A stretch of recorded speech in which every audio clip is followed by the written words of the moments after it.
So hello, everyone. I'm Nick Kozlarich, Deputy Communications Director for Media and Editorial here at the Economic Policy Institute, where we are celebrating 40 years as the working people's think tank. And on behalf of my colleagues, welcome and thank you for your time and attention this morning.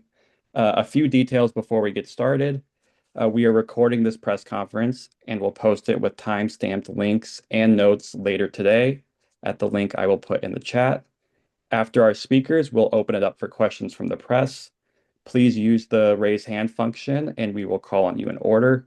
And we also have a webinar with the report authors this afternoon at 1 p.m. Eastern. If you're interested, you can sign up at the link I will also put in the chat. With that, I will turn it over to our moderator, Naomi Walker. Thanks so much, Nick, and good morning, everybody. Thank you for joining us. I'm Naomi Walker, Executive Vice President at the Economic Policy Institute, and today we are releasing a very exciting new report, The Case for Tripling Union Membership, How Rebuilding Union Power Would Strengthen Workers, the Economy, and Our Democracy. So let's get started. First, we're going to hear from Heidi Shierholz, who is the president of the Economic Policy Institute and one of the key authors of the report, and she will walk us through the main findings. Then Liz Shuler, president of the AFL-CIO, will offer her perspective on what this means for workers on the ground, and then we'll open up for questions. So Heidi, I'm turning it over to you. Hey, thank you. Thank you, Naomi. Thank you all for being here. Okay. EPI had long demonstrated the benefits of unions for workers in the economy, but this report does something really different. What it does is show the absolutely transformative impact of a real restoration of union strength in this country. And I want to start with a quick word about how this fits into the broader conversation about affordability. So right now, almost every conversation about affordability focuses entirely on prices, as if the only way to make life more affordable is to make things cheaper. But affordability depends on both prices and pay. And if pay for typical workers had kept pace with productivity over the last 45 years, their paychecks today would be roughly 40% larger. That would take care of a lot of affordability pressures. So obviously this administration is doing things that are harming affordability by raising prices. But I don't want to lose sight of the fact that it is actually that pay shortfall that is really driving this country's affordability crisis. And there is one institution that has consistently proven capable of raising pay, and that is unions. So I will first highlight 4 of our key findings on wages, and then move on to quickly cover the broader impacts and policy. Okay, so first, our analysis shows that tripling union density would raise pay for the median worker by close to 15%. That's about $7,700 every year. That would be transformative for working families, and not just for union families. That $7,700 is for the median worker across the entire economy. And that is because the impact of strong unions spills over to workers at non-union workplaces because strong unions are able to boost standards more broadly. If you look at that impact from an affordability perspective, $7,700 is more than 40% of the annual cost of a median mortgage in this country. Okay, that's the first point. Second, it's broad, bunch of subpoints in there, but that was the first point. My second point is that $7,700 is not just a one-time impact. It would permanently shift the wage distribution, meaning working people would see that boost every single year. Over a 35-year career, $7,700 a year adds up to nearly $270,000 in today's dollars. That's a life-changing amount for a working family. It would cover nearly the cost of raising a child from birth through age 17 using USDA's numbers, or it would more than pay for sending 2 children to a 4-year public college. That's 2. Third, it would not just help individual families, it would transform the economy. If you add up that impact across the workforce, tripling union density would shift 1.2 trillion annually to working people. That is huge. That would reverse a full third of the rise in income inequality since 1979. And then fourth, unions raise wages for all workers, but they raise wages more for Black and Hispanic workers than for white workers. We show that tripling union density would, as a result, close more than 1/3 of today's racial wage gaps. It would be an enormous force for racial equity. Okay, the benefits also go well beyond wages. Unions actually boost benefits even more than they boost wages. We show that tripling union density would cut the number of people without health insurance in this country by about a quarter. Strong unions also give workers a voice in shaping the fabric of their communities. High union density states invest more in public education. They deliver unemployment insurance benefits to a much greater share of jobless workers. They have all expanded Medicaid and on and on and on. So to the extent that strong unions are a driving force behind those things, tripling union density will create better outcomes on a huge array of factors. And unions protect democracy. Unions are schools of democracy. They give workers civic and leadership skills. They communicate with their members about candidates so members have the information they need when they vote. They boost voter turnout, and they actively defend voting rights. We can see the results of that in the fact that in the flurry of state-level voter suppression laws in recent years, states with high union density have passed far fewer bills restricting voting than low union density states. So tripling union density would be truly, truly transformational. Before I get into how we get there, I want to note that 30% union density is not radical.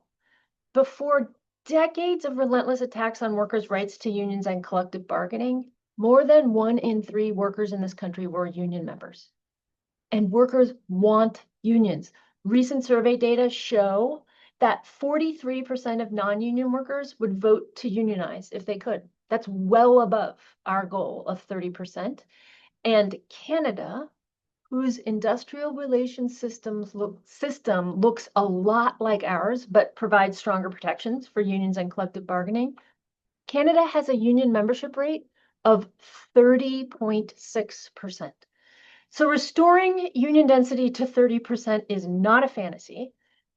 At the same time, we are very clear in the paper that there is no silver bullet for getting there. It will require comprehensive labor law reform to truly protect workers' rights to unions and collective bargaining, given the decades of attacks that we've seen on those rights.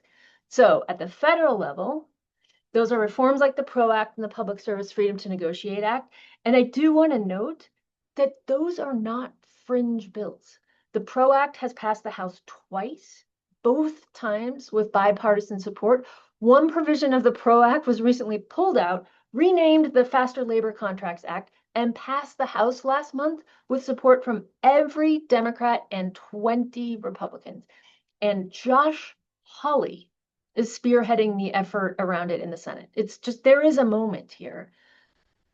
To work alongside those really foundational bills, we also unveiled 2 new policy proposals in this paper that will help grow unions and collective bargaining. So the first is guaranteed annual cost of living raise for newly unionized workers whose first contracts go to arbitration. So it basically builds on the momentum of the Faster Labor Contracts Act and would allow organizers to say, you vote for a union, you are voting for a guaranteed raise. And the second policy is default collective bargaining at any company where CEO pay is more than 100 times the pay of typical worker in their industry. So that's basically saying that if a company is that out of balance, workers should automatically have the opportunity to bargain collectively. The paper also has a comprehensive state-level analysis and state-level numbers, not just on the impact of raising each state's union density to 30%, but also isolating the impact of two policies that can be done at the state level, repealing so-called right to work laws and guaranteeing public sector workers the right to bargain. Those two changes alone, just in the states where they are relevant, would raise union density nationally from about 10% to 14.4%. So rebuilding union density would raise wages, shrink racial wage gaps, expand health coverage, strengthen communities, and protect our democracy, all at the same time. There is no other policy lever that does all of that. And it is what working people want, and it is absolutely achievable. And it is now my honor to turn things over to someone who is leading this fight every day, AFL-CIO President Liz Shuler. Wow. Well, thank you so much, Heidi. Just want to thank you, of course, for your leadership and the EPI team for this incredible report and the hard work. People think the World Cup is exciting. They have not read EPI's report. But I just want to say thank you because you've actually put the numbers behind what we at the AFL-CIO and across the labor movement say all the time, right? Which is that it's better in a union. And we are looking forward to using this report and getting it out there and as far and wide as possible.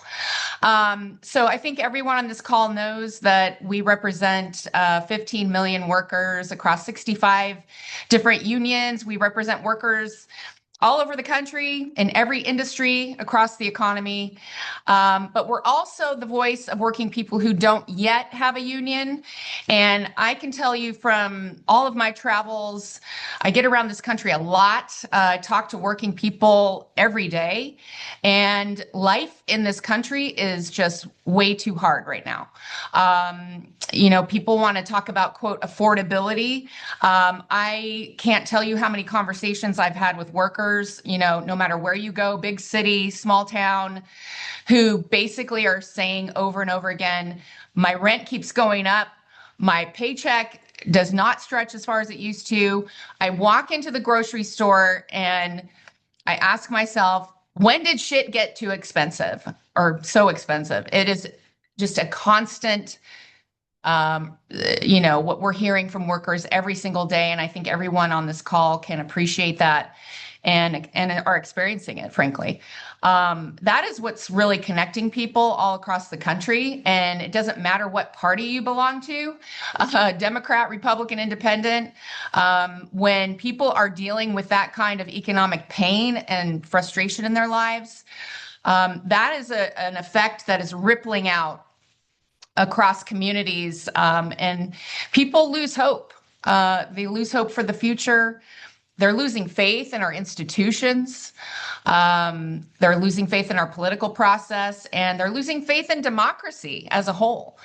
And so we keep saying unions are what can bring people together, and unions are how we stand up as workers and say, no, we are not going to accept this broken status quo. We're going to do something about it, and we're going to take power into our own hands. And unions truly do have the power to transform this country. They change lives. They change the course of families. They change entire communities. So just to reiterate what Heidi said, think about what a union and that extra $7,770 would do for the average working person across a year. I mean, better healthcare, more economic security, a voice on the job, a retirement that you can actually count on, career opportunities for women and workers of color that have historically been on the margins. And I think that means that people do start to feel hope, and they do start to feel some optimism and feel like the system isn't rigged against them. They start believing in our democracy again. And so we think, and I think this report shows that, there's no better way to fix what ails this country than to make it possible for more workers to join a union. And so I would just say, if the reporters and media members on this call take away one thing, it's that getting to 30% density as it's laid out in the report isn't some pie in the sky idea, as Heidi said. This is not a pipe dream. We're talking about a reality that has already existed here in the United States back in the 1950s when, frankly, our wages were actually growing along with the economy. And when economic growth meant that all of us won, not just the billionaires. And so that's what we're going to win. And that's what our goal and our vision in the labor movement is for this economy and for this country. And look, we know the most powerful people that are out there fighting against us are going to do that. You know, they're going to fight us every step of the way. We're seeing it with companies like Starbucks and Amazon and the union busting that's going on. We're seeing it with our politicians who are doing their bidding in DC. Certainly from the Trump administration, gutting collective bargaining rights of more than 1 million federal workers. The reason they're doing this is because they're terrified of what they're seeing right now. They're terrified of the power of people coming together collectively and seeing the union movement grow and working people standing together and building more power for themselves. We have more unionized workers in this country than at any point in 16 years. I'm going to say that again. We have more unionized workers in this country than at any point in 16 years. We have unions winning 80% of elections in this country, which is nearly a record high. And at this moment where trust and support in our institutions is underwater and the country is so polarized, again, the country is polarized, and there is one thing that people agree on, and that is that 71% say they support unions. Check that number against anything, right? That is more popular than vanilla ice cream, which I think is hard to do. 9 in 10 workers under the age of 30 support unions. So we are going to fight for candidates that are ready to reform our broken labor laws. And these new legislative ideas that are in this report are definitely worth looking at. Anything that we can do to help workers form a union, that is what we are going to fight for. But we're also not going to sit back and wait for government to fix this. We're going to be in the streets. We're going to be organizing in our workplaces, and we're going to be helping workers stand up for themselves. Activism is what's going to feed the demand for reform, and it is happening in real time. So we're going to keep organizing in every workplace and every industry across this country, and we will not stop until everyone can say firsthand, it's better in a union. So Heidi, thank you again for this report, for the work the team has done. I'll hand it back to you. Okay. Well, thank you, both Heidi and President Shuler for joining us. And thank you all from the media for everybody who joined us. President Shuler and Heidi will both be available after this call for interviews. For President Shuler, please reach out to Mia Jacobs, mjacobs@aflcio.org. And for Heidi Shierholz, please reach out to news@epi.org or to Nick Kozlarich, and we'll put that in the chat. And again, the report is now available at epi.org. We appreciate you joining us. Thank you so much. Looking forward to talking to you more about it. All right. Thanks all.